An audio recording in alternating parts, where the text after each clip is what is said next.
Hello and welcome. Today we are looking at a during reading activity. During reading activities, also known as while reading activities, are defined as activities that help students to focus on aspects of the text and to understand it better. The during reading strategy I'm going to be talking about today is called Say Something. This strategy is meant to help students comprehend what they are reading as they predict, question, clarify, connect, or comment. You can tell your students to say something about the text, and it really helps when you give them specific types of things they can say, such as the sentence starters that will be provided later. This strategy keeps students interacting and engaging with the text, and clarifies the meaning and their understanding of the text. It also requires students to work with partners, small groups, or the entire class to interpret what is being read. You simply need to follow these steps to apply Say Something to any piece of text. First, model the Say Something strategy to your students. Read a section of the text, which you will have provided with your students already, and make comments as you go.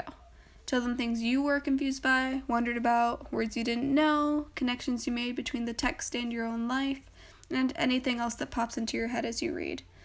You could do this using sentence starters or simply your own words. After you've modeled the text, then you need to explain the Say Something procedure to the students. You can write these on the board or have a PowerPoint slide of them.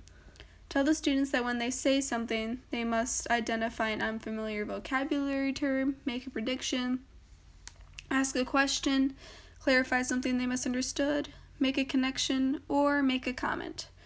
Students can use the sentence starters to help them find something to say. If students can't do at least one of these 6 things, then they need to reread. Within their partners or small groups, the teacher or the students will decide who will read and say something first.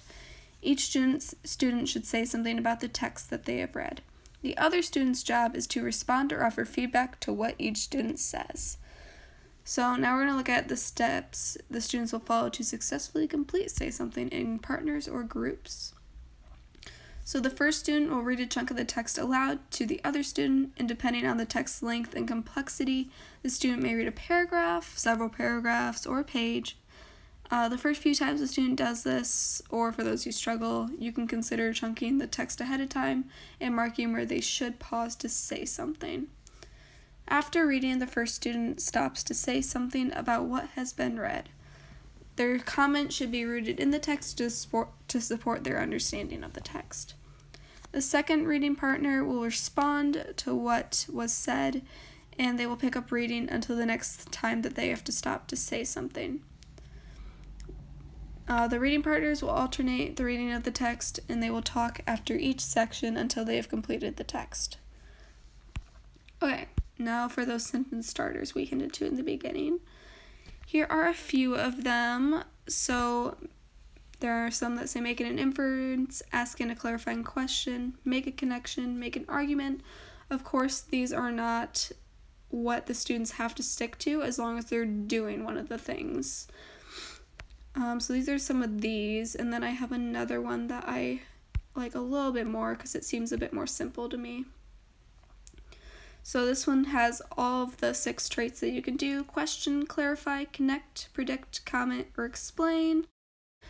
I like that it gives them short little things that they can say in the beginning to help prompt them to say something as they are reading the text. So we can quick look at those, and then I have a few examples for each of the concentration areas. Okay, history example first. From a history textbook, of course. The Romans tried to pay some tribes of Germans to fight others. They hired Germans as mercenaries or soldiers who fight for pay rather than for their country. But these mercenaries were not always loyal. They sometimes turned against the empire. Rome failed to stop the invasions. Then a student who is clarifying can say, "Now I understand what mercenaries are. They are soldiers who are hired to fight rather than choosing to be loyal and fight for their country." Next, we have a language arts example. I Hear America Singing by Walt Whitman. I hear America singing, the varied carols I hear, the shoemaker singing as he sits on his bench, the hatter singing as he stands, the woodcutter's song, the plowboy's on his way in the morning, or at noon intermission or at sundown, the delicious singing of the mother, or of the young wife at work, or of the girl sewing or washing. And I'm going to skip just to the last line. Singing with open mouths their strong melodious songs. Then a student who is explaining could say, the basic idea is that this is a list of Americans working joyfully. This is a very peaceful and happy poem. And then for your science example, I couldn't find a regular textbook, so this is just an article about cells. And I'm going to skip to halfway through at other. Other cells acquire specialized functions as they mature.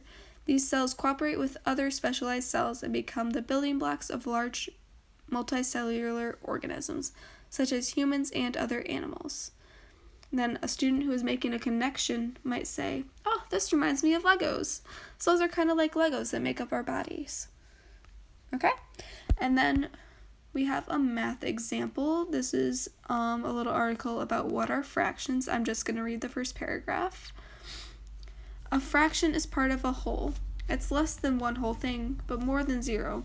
We use fractions all the time in real life. Have you ever ordered a quarter-pound burger? Or noticed your gas tank is half full?